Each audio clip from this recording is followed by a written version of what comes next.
Your Excellency, the President, Ruto, the governors, honorable members of parliament, wananchi wote hamjambo. Hamjambo tena. Jituwa Sarauru. Oyaore. Ulmaver. Thank you. Your Excellency, I was invited here to come and give a keynote address. I prepared some notes that I want to share with this audience here today, this morning. Let's bring it here.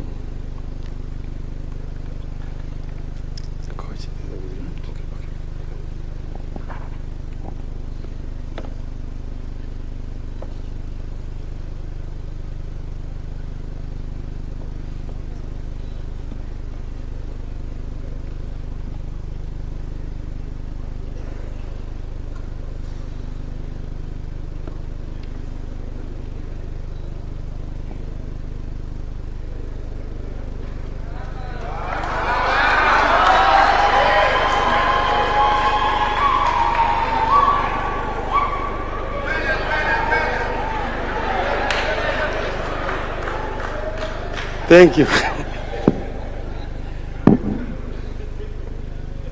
So, Your Excellency, first I'm so happy to have been invited to come here this morning, and also to thank you for taking a very keen interest in the economy of this region. Now I will first share some of the thoughts that I have put down here, after which I will probably then say some things off the cuff. The core purpose of devolution was to enable each part of this country to explore its potential, deploy in it the service of its people, and help unleash an economy that fires on all cylinders. Devolution was pegged on an understanding that no part of this country is too poor to contribute to the betterment of the Project Kenya, and none too rich to single-handedly make Kenya great. Kenya needs all its parts in order to leap forward. Since we started taking national days to counties and assigning specific themes to those celebrations, it has become clear that every part of Kenya has something to offer. Progressively, you have come to the realization that there is more to Kenya than just crops, livestock, and minerals. It is my hope that as we continue on this journey of rotational Madaraka Day celebrations and themes, Kenyans will come to appreciate each other more and build the understanding and trust that are necessary to build a stable and a prosperous nation. We are here to talk blue economy. Just meters from Lake Victoria, the world's second largest freshwater lake after Lake Superior in North America. As we embrace our oceans and lakes and rivers as potential sources of growth under blue economy, we are coming to the realization that there is more to these water bodies than just fish. Blue economy is a relatively new era of focus in our country. Despite only recent focus on this field, Kenya is putting commendable effort, and I believe that in no time we can make this sector one of the top contributors to our national economy and well-being of our citizens. The government has rightly identified blue economy as a potential source of inclusive economic growth, job creation for the youth and riparian communities, food and nutrition security, sustainable aquaculture, and conservation and climate resilience, among others. For us to realize and maximize on the full benefits of this sector, There are deliberate steps we must urgently embark on as a nation.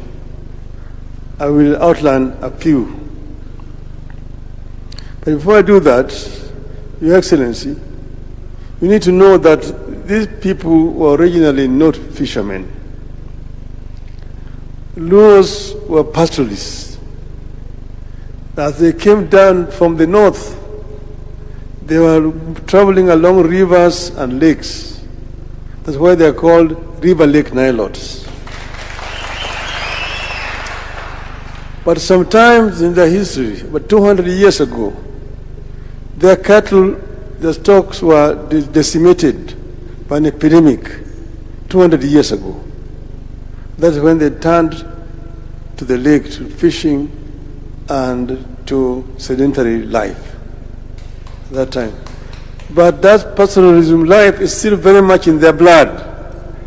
These people here, they know how to borrow Remo. With the agreement that the blue economy is part of the new trend going into the future, we need to roll out a clearly understood and implementable policy of training and deploying an army of ocean scientists, marine biologists, seafarers, petroleum engineers, fishers, and many other maritime professions to help us explore and exploit the full worth of our maritime bodies. I believe we all agree that we have barely studied what lies in our ocean waters and the ocean floor. We have barely studied our lakes to fully appreciate and exploit what lies in and below them for our use. We have only scratched the surface with regard to our capacity for shipping and water logistics. We have hardly explored our capacity to generate and export seafood, among other items that the rest of the world have invested in from maritime economy. We develop and implement a robust and comprehensive mechanism for management and protection of all maritime life, breeding grounds, to enable life in the water sustain a blue economy. We must also embark on protection of maritime vegetation like mangroves, reeds, and other plants that are known to be critical to the lives in the oceans, rivers, swamps, lakes, and all other water bodies, therefore, to green economy. Lake Victoria, just like Lake Turkana, River Tana, and the Indian Ocean, have brought forth life that we seek to exploit. We have a responsibility to ensure that life continues to flourish in these bodies. You have to protect the existing mangrove and other swamps, forests, and vegetation, and embark on the replanting of hectares of depleted marine lands. Otherwise, we will lose the entire species of marine lives and undermine the blue economy.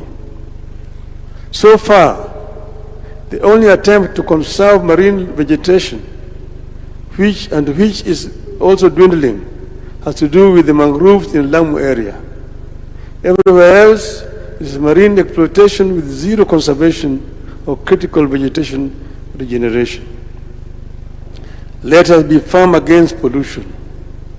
We have to be firm on a single-use plastic ban in order to reduce the non-biodegradable waste entering the marine environment and undermining blue economy. There must be a clear understanding by all, including investors, that there can be no blue economy, or any economy for that matter, through pollution. We must all understand that economic development can't be built on environmental degradation. Only healthy waters will generate wealth. For eternity, we have tended to see and treat our water bodies, including the lakes, rivers, and oceans, as obstacles and dividing lines between communities, regions, and nations. This has to change. We must begin to see Lake Victoria, Turkana, Tana River, Indian Ocean as seaways and links to other people, countries, and other markets. In this regard, the effort by the government to revive and modernize the port system and supporting piers and other infrastructure is highly commendable as a journey towards the realization of the economic potential of the Marines. Your Excellency, the fish stocks in the lake here had been actually dwindling. In the 60s, there was a research that was being carried out by the East African Fisheries Research Institute, which is based in Jinja. It was led by the late Professor David Basau. When they realized that the indigenous fish was dwindling, they decided to import species from other countries. They went to Lake Superior in Canada and bought another species of tilapia, different from the indigenous tilapia known as the tilapia nilotica. They bought another one, which is original ngege. They bought another one, which they brought in the lake. It was called nyamami, or giaba. Then they went to Lake Kyoga in Uganda and bought another fish, that is the perch. It's called the Nile perch. The Nile perch was not indigenous to the lake. It was imported from Lake Kyoga. But the Nile perch has a history. It was originally not a freshwater fish. It was in the Mediterranean. Your Excellency, you know, if you bring a saltwater fish into the freshwater fish here, it will not survive. It dies. Like if you take the freshwater fish to the Indian Ocean, it also dies.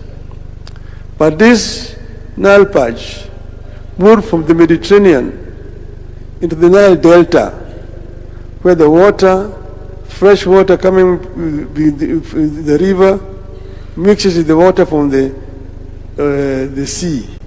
And then the water in the delta is not very salty. That is how it started to acclimatize itself with fresh water. It started now moving up the river. The fishermen who caught it brought it up the rapids. That's how it managed to come all the way to Lake Kyoga.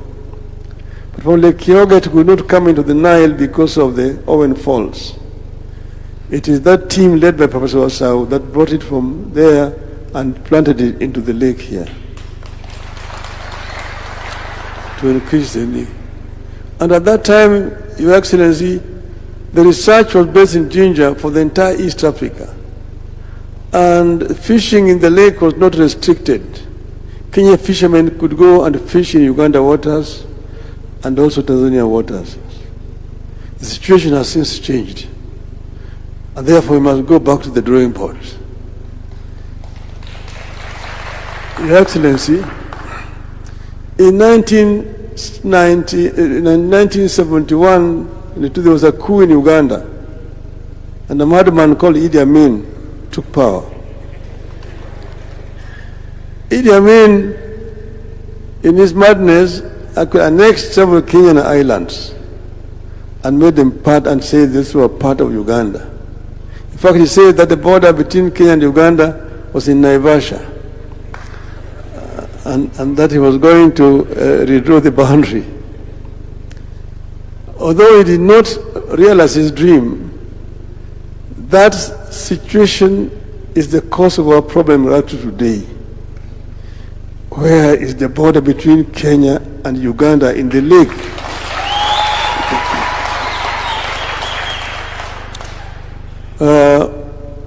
When I was the Prime Minister, we appointed a team led by the then Minister for Lands, now the Governor of Siaya, Honorable Orengo, together with the Minister for East African Affairs and the Minister for Foreign Affairs, who is the current Speaker of the National Assembly.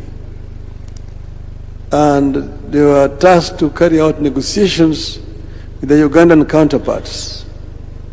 And those negotiations actually did take place They went to the regional boundaries, they went to Uganda, they came here to Kenya, they went all the way up to Migingo Island, which was contentious at that time. I heard President Museveni saying that Migingo Island is in Kenya, but the waters around Migingo Island are in Uganda.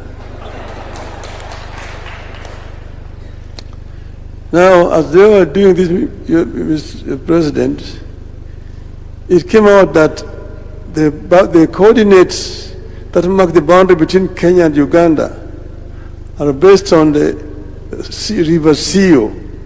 That where the Sio enters the lake is where you begin to make the coordinates and the angles into the lake.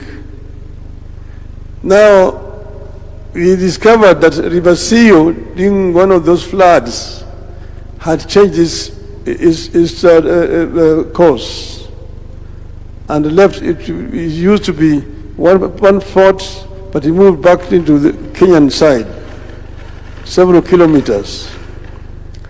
So now the Ugandans are saying you need to measure from where River Sio is today. But those days River Sio was somewhere else. So if you take the coordinate from where River Sio was entering the lake those days, then those islands are in Kenya. There are 5 islands: Sigulu, Remba, Hama, Wayasi, and I don't know which other one. There are 5. Lolwe. So this is a contentious issue that we need to take up with Uganda. We need to take up this issue with Uganda so that this matter is properly resolved. But secondly, we do not see any reason why our fishermen should be harassed in the waters.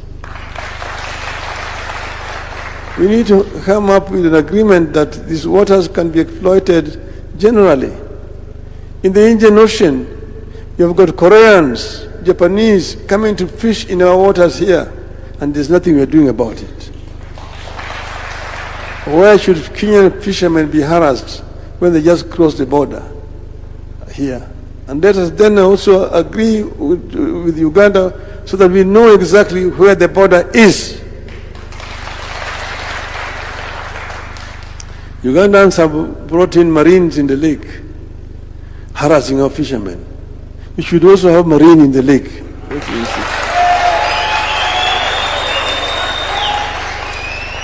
So that our fishermen are not harassed unnecessarily in the lake. Okay? But having said that, there's also, you mentioned it, the issue of clashes of our fishermen in the lake.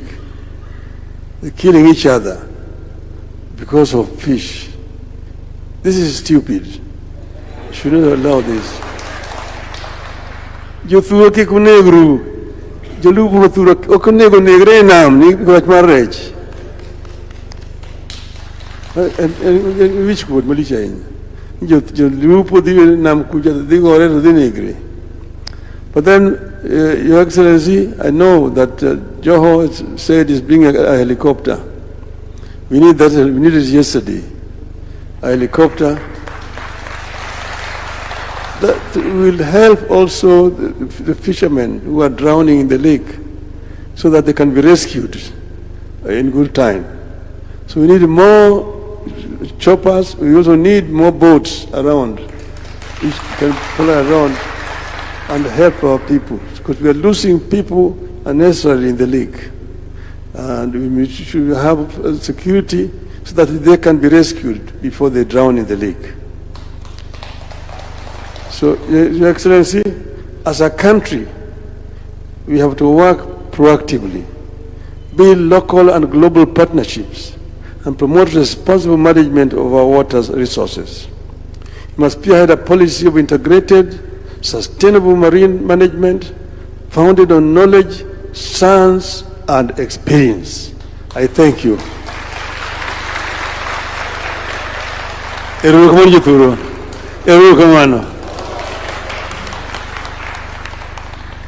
round of applause for NC Odinga. Exits. Let's kindly take our seats.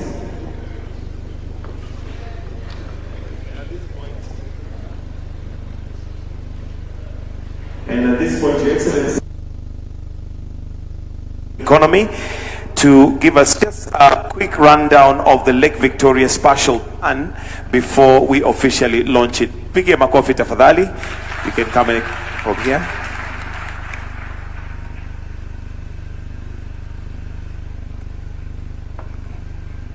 Your Excellency, the President of the Republic of Kenya,